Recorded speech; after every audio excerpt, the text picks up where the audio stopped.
Olá!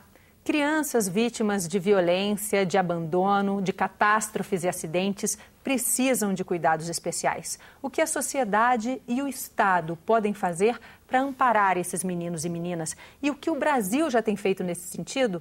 Nesse programa Cidadania, a gente conversa sobre o tema com a Cristina Werner, psicóloga especializada nesse tipo de atendimento, que foi também palestrante na 5ª Semana de Valorização da Primeira Infância, realizada aqui pelo Senado Federal.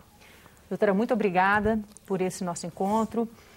Eu começo perguntando para a senhora, eu sei que são atendimentos distintos de uma criança, por exemplo, abandonada, de uma criança que foi vítima de uma tragédia como o Morro do Buma, em que a senhora até promoveu atendimento. Então, queria falar especificamente de cada um desses atendimentos e falar inicialmente sobre essas crianças abandonadas, que são deixadas em lixões, largadas à própria sorte, deixadas para morrer até em esgoto e acabam sobrevivendo por uma solidariedade, por uma sorte. O que acontece com uma criança dessa e como dar um amparo para ela ou para a família que vem a recebê-la? Eu acho que a gente precisa sempre, diante de uma situação em que envolve seres humanos, ter um olhar micro e um olhar macro, né? O olhar micro é onde você vai ver a história de vida dessa pessoa, né? A gente, na terapia de família, costuma dizer que a gente precisa maternar quem materna, cuidar de quem cuida, né? Amparar quem vai amparar um outro ser tão frágil como um bebê, né? Então, precisa ver como é que foi a gestação dessa mulher. Se é uma mulher que é uma mãe solteira, que não tem uma parceria conjugal estável, se não tem uma família de origem, né, a própria mãe dela, o pai, que possa dar um acolhimento, se ela está muito sozinha, desamparada, talvez ela esteja muito mais frágil do que outras gestantes que já têm uma certa labilidade natural na própria gestação. Então, a gente tem que olhar a história dessa pessoa. Se ela está tendo um amparo, seja do Estado, seja da família, né? Se ela não está muito só nesse momento, né, tão especial. Segundo aspecto, mas ainda... Mas daí é jogar, doutora, no lixo. Pois é. Não entregar para adoção, não entregar para uma vizinha, não dizer que não quer. Aí é o segundo aspecto. O segundo aspecto que a gente tem que olhar ainda dentro da história pessoal é que algumas mulheres têm transtornos psiquiátricos a partir do último trimestre da gestação até um ano após, né? Pode ter transtornos psiquiátricos sérios, seja desde a depressão até a psicose pós-puerperal. Né? São casos muito pequenos, mas às vezes isso acontece. Então, neste momento, tem que ter uma intervenção muito séria. Então, diante da maternidade, se o corpo clínico percebe que essa mãe não está em condição de fazer uma interação com esse bebê recém-nascido, né? Criar um emparelhamento, que é essa dança, né? Não só de corpos, mas também de alma, de emoção, entre o bebê e a mãe, e criando uma agenda de apego, como a gente fala, que são os episódios bons com esse bebê, ela não está demonstrando condições de estar sozinha com ele, né? Então, ela não pode simplesmente sair. O que acontece geralmente, né, doutora, é que essa mãe que chegou a descartar o filho, muito menos foi fazer pré-natal durante o período de gestação. Eu queria perguntar para a senhora em relação ao número de casos, porque eu, por exemplo, não encontrei nenhuma estatística clara sobre isso, mas todo espectador brasileiro já viu no noticiário, quem acompanha jornais, o volume de crianças abandonadas nos últimos anos. Seja em latas de lixo, seja em esgoto. Esse me chamou muita atenção, a criança largada à sua sorte no esgoto a céu aberto. Isso tem acontecido mais ou só tem sido mais noticiado? Sua avaliação que trabalha com isso há tantos anos. Eu acho que tem dois aspectos até contraditórios. Por um lado, há uma subnotificação, né? Porque isso é um crime, abandono de incapaz. Então, evidentemente que as pessoas querem abandonar em locais que às vezes os bebês nem são achados. Por outro lado, à medida em que a mídia ela acaba jogando luz sobre essa situação, e precisa realmente ser clarificada, né, ela dá ideia também para as novas pessoas. Então, as pessoas sabem que é uma possibilidade. Teve até novela, a gente abandonar a vilã que abandona a criança no lixão, isso pode virar moda. Exatamente. Então, assim, acaba meio que virando moda. Tanto que você vê os casos de suicídios ou tentativas de suicídios em metrô ou em prédios públicos não são notificados pela mídia, porque isso alerta quem está com essa tendência, né? Então, o que eu percebo, sim, está tendo mais luz sobre essa questão, mas ainda existem muitos casos subnotificados que a gente nunca vai ficar sabendo. E aí eu volto a lhe perguntar, mais ou menos o que eu perguntei no início do programa, diante desse cenário, que consequência isso gera para aquela criança? A gente falou da Semana de Valorização da Primeira Infância, esse período da nossa vida em que nenhum de nós se lembra e, no entanto, é tão determinante no traçado da nossa personalidade. Uma criança que foi exposta a essa violência logo nos primeiros dias de vida, uma violência que veio em tese, daquele ser que a gerou, qual a consequência para ela e como reverter esse quadro, se é que existe um quadro grave de consequência? As consequências podem ser as piores possíveis ou podem ser amenizadas. Como terapeuta, eu acredito na plasticidade neuronal, né, biológica, mas também na plasticidade emocional. Eu acho que a gente pode sempre ser recuperado, senão não adianta fazer terapia, né? O que a gente pensa? Assim, a nível orgânico, a nível somático, há experiências muito ruins no próprio corpo da criança. Uma delas é a dificuldade de respirar, há um sufocamento quando ela está em sacos plásticos, em locais que são muito abafados, né, como os lixões. Então, assim, isso fica impregnado no corpo, uma sensação de desconforto muito grande. A criança não consegue nomear ainda. É importante que se diga que a gente só tem memória a partir do momento que a gente tem linguagem, porque aí eu posso descrever o que eu senti. Então a criança não sabe descrever, mas fica impregnado neurologicamente no cérebro essa vivência de desconforto, né? Então, essa criança provavelmente vai ter uma inquietação maior na medida que ela cresce, porque ela não nomeia, mas ela sabe o que ela pode sentir. Criança precisa de adultos significativos e responsáveis que possam traduzir o mundo para ela, né? Tanto que ela não fala, ela só chora. E mãe é uma coisa um bicho meio esquisito, né? Porque mãe sabe dizer se é choro, né, de fome, de sede, de sono, se está na hora de trocar a fralda, ou se é manha, né? Se ele não tem esse adulto significativo, que pode ser o pai, pode ser uma avó, ou mesmo um cuidador de qualidade, né? Ele vai realmente se sentir muito desamparado. Então, quando eu digo assim, vai dependendo do futuro dessa criança, se ela for simplesmente recolhida e encaminhada para uma instituição, que às vezes as instituições têm até muito boa vontade, mas o volume de crianças é muito grande para o número de cuidadores. Se ela não tiver uma atenção especializada, individualizada, ela pode realmente se recrudescer no seu desenvolvimento psicológico e biológico, porque o biológico interfere no social e o social no biológico, né? E ela pode ter dificuldade de crescer, um certo retraimento social. Agora, se ela for plenamente adotada e for tentar uma sobrecompensação dessa falta inicial, eu acredito que ela possa passar com galhardia pela vida, né? Ou seja, essa recuperação desse tempo perdido por essa família deve ser feita de que maneira? Primeira coisa muito importante, a gente quando cuida de um bebê, nós temos 3 pontos que a gente não pode esquecer. Um é a maternagem primária, que são esses cuidados básicos que a gente tem que ter com o bebê, de higiene, de alimentação, que tem que ser feito com carinho. O segundo é o acolhimento, né, emocional. É muito importante, por exemplo, a cuidar do bebê, essa distância, ele vê bem o rosto da mãe. Seja da mãe que amamenta no seio ou que dá mamadeira ou outra pessoa. Então, olhar para o bebê, chamá-lo pelo nome. Cada vez que fazer uma troca de fralda, conversar com o bebê. É muito importante o matiz da voz de quem cuida. Uma voz suave, né? Pode ser uma voz de homem, um vozeirão, mas um vozeirão com carinho, né? Então, esse toque é muito importante. Ao olhar para o bebê, isso constitui o ser humano. Ou seja, basta esses cuidados que já são, vamos dizer, esperados para as crianças que vieram em situações normais, para que essa criança que viveu um trauma inicial do nascimento abandone esse trauma? A princípio, sim, mas a gente vai precisar acompanhar o desenvolvimento dessa criança ao longo do tempo para ver se alguma outra sequela aparece no momento da alfabetização, no momento da adolescência, onde a subjetividade, né, de cada um aflora com mais segurança. Agora, é importante, Angela, que se diga que mesmo as crianças que nascem em condições normais, os pais hoje estão multitarefeiros, né? Estão muito ocupados. Então, você dá a amamentação do bebê num celular. Você está atendendo um filho, mexendo numa panela e eu fazendo outra coisa. Quer dizer, o que eu acho que a gente precisa parar e fazer um olhar individualizado para a criança. No momento que você chega em casa, seja um bebê, seja uma criança pequena, seja uma criança maior ou um adolescente, sentar para conversar.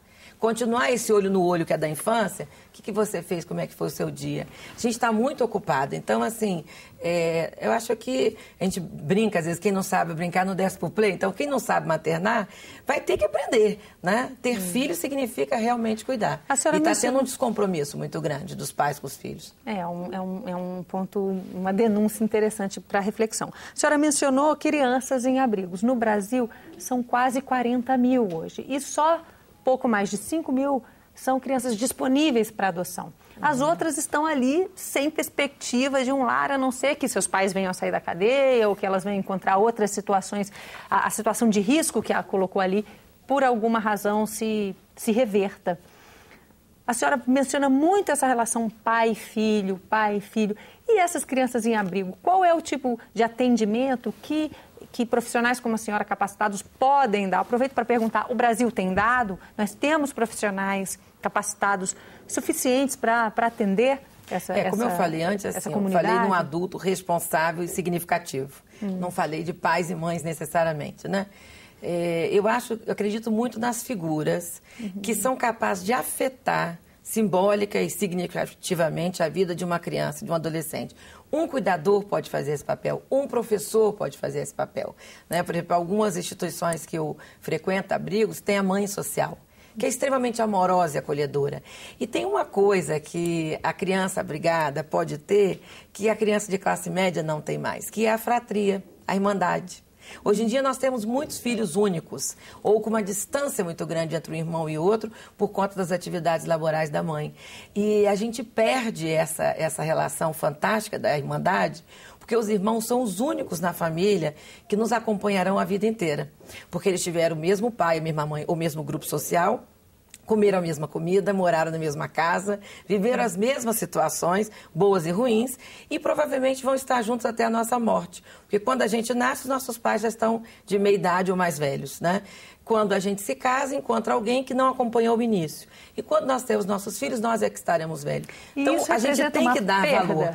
É uma perda não ter irmãos e a gente valoriza poucos irmãos. Então, quem cresce dentro de um abrigamento social, de uma família social, de uma família acolhedora, tem essa benesse que a classe média ou a classe alta não tem, que tem um ou dois irmãos. Eles têm vários e essa interlocução com outras crianças é muito rica para o desenvolvimento de potencialidades dessa criança. A gente falou aqui no início das crianças vítimas de acidentes, de grandes catástrofes. Até mencionei por alto que a senhora prestou atendimento às crianças que foram vítimas ali da tragédia do soterramento no Bumba, em Niterói. Também atendeu aquelas crianças que comoveram o Brasil inteiro naquela tragédia em Realengo, um massacre em que um jovem entra numa escola e sai atirando. Para essas crianças especificamente, existe uma diferença de cuidados que merece atenção? Como é que deve ser feito esse atendimento? Eu trabalhei na tragédia no Morro do Bumba, com criança, adolescentes e família, também na tragédia do Rio de Janeiro, em Friburgo, e com o Realengo eu trabalhei com as professoras, merendeiras e pessoas da parte administrativa, não com crianças. O que a gente observa nesses lugares é assim, nós estamos dentro de uma situação pontual, específica e que precisa ser acolhida imediatamente. Por quê? Quando uma população passa por uma tragédia, um desastre natural, como um tsunami, um terremoto, né, ou uma situação de inundação, como tem tantas no Brasil, 25% dessa população vai ter sintomas. 75% vai passar ilesa. Seja porque não foi tão afetada, seja porque tem uma resiliência, que é essa capacidade de enfrentamento da adversidade desenvolvida, até por ter enfrentado outras adversidades na vida. Esses sintomas que a senhora disse são quais? São sintomas de estresse pós-traumáticos, que normalmente a gente só percebe um mês depois, né? Então, essa é a dificuldade de dormir. Você tem, que a gente chama de pensamentos intrusivos, que são os flashes que você relembra. Por exemplo, muitas crianças que eu atendia, quando começava a chover, porque a temporada de chuva se deu ainda depois do deslizamento do Morro do Bumba, começava a chover, eles ficavam apavorados, com medo de sofrer de novo, vai cair a casa de novo, onde a gente está. Então, há uma remembrança do que aconteceu, né? Dificuldade de se concentrar no estudo, porque para aprender você precisa esquecer do resto, você só focar no que você está aprendendo. Como esquecer se você está abrigado? Muitos ficaram abrigados em batalhões do Exército lá em Niterói. Até hoje o aluguel social ainda não chegou para muitas famílias, ainda não tem uma outra casa. Então isso é muito difícil. Então a gente vê repercussão em todas as áreas, né?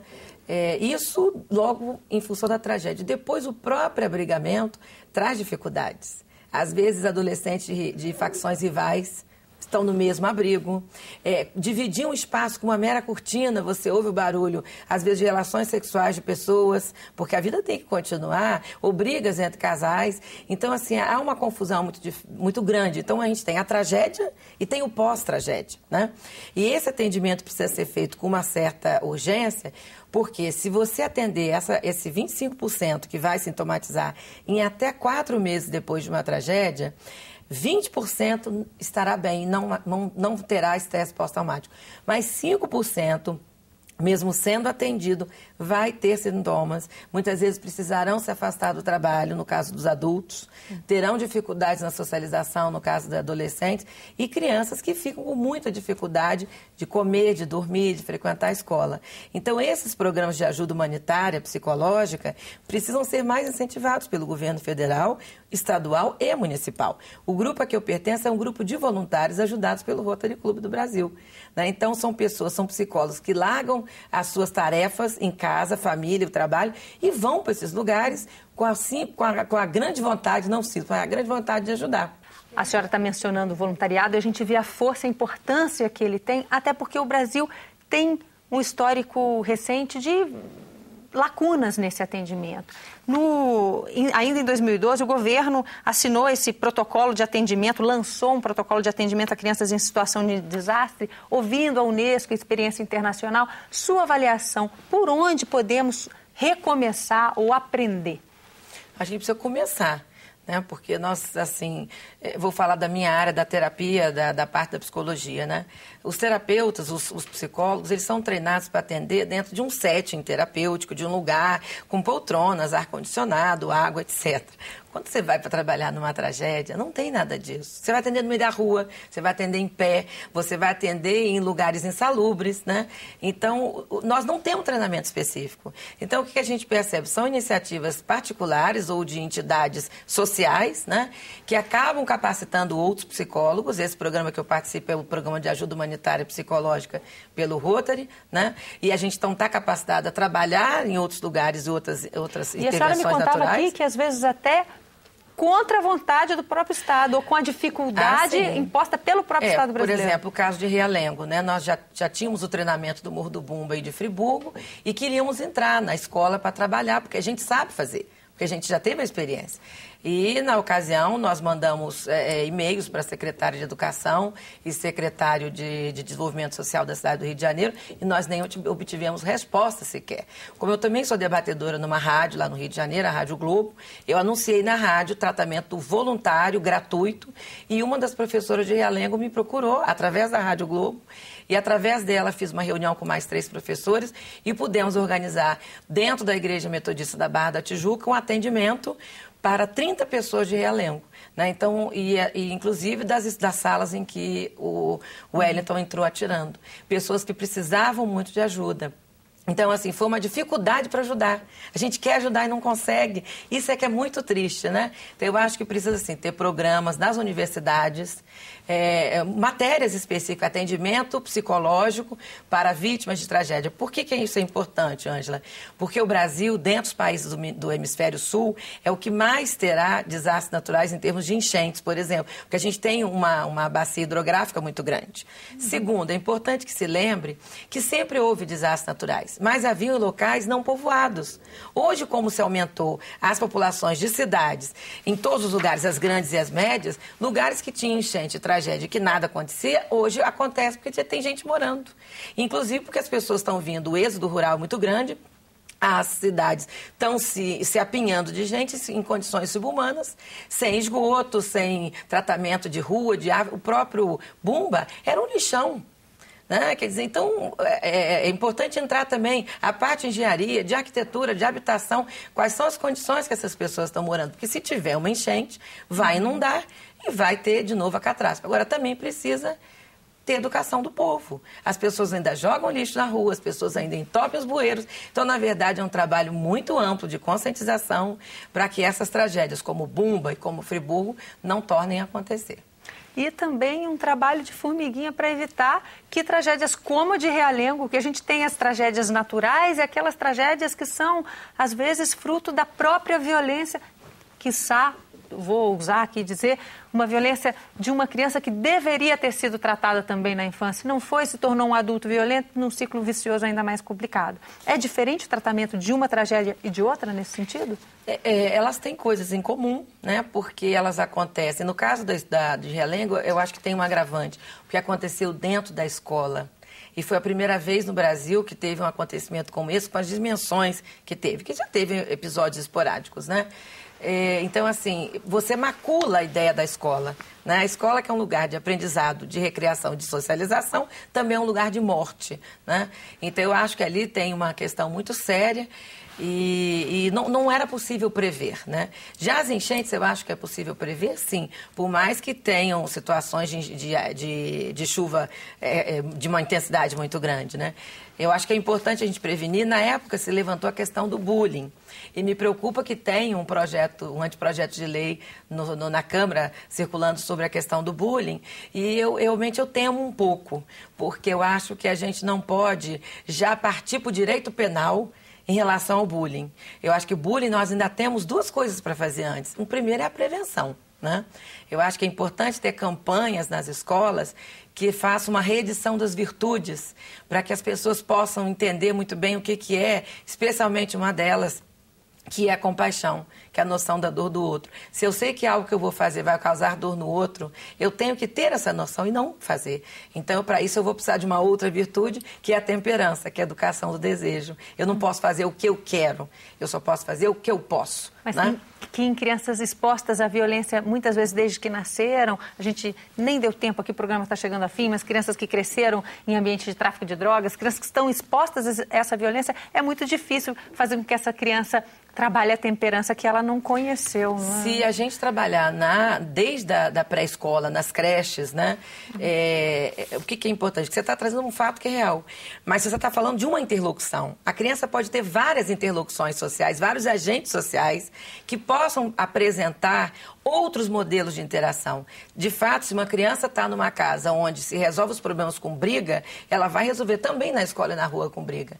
Mas se na creche ela começa a dividir o brinquedo, a dividir o alimento, a dividir o espaço, ela aprende o espaço dela e o espaço do outro, então eu acredito sim, na primeira infância é a hora da gente intervir. E uma das coisas que a gente vê em todas as semanas de valorização da infância, desde a primeira, essa é a que aconteceu, essa é a quinta, né? O quanto é importante você prevenir a violência. Porque é a violência na primeira infância que pode engendrar situações de desvalorização do ser humano no futuro e até pessoas que venham ter problemas, né, no seu autocontrole e que até cometam crimes. Então, o olhar dos deputados e dos senadores e dos gestores de política pública tem que ser realmente pela primeira infância, em todos os sentidos, seja na prevenção, e seja até de situações traumáticas, mas seja também no tratamento daquelas que já sofreram muita violência estrutural, simbólica e de desastre da natureza. Muito obrigada por essa conversa. Nosso programa está chegando ao fim. Mais uma vez, doutora Cristina.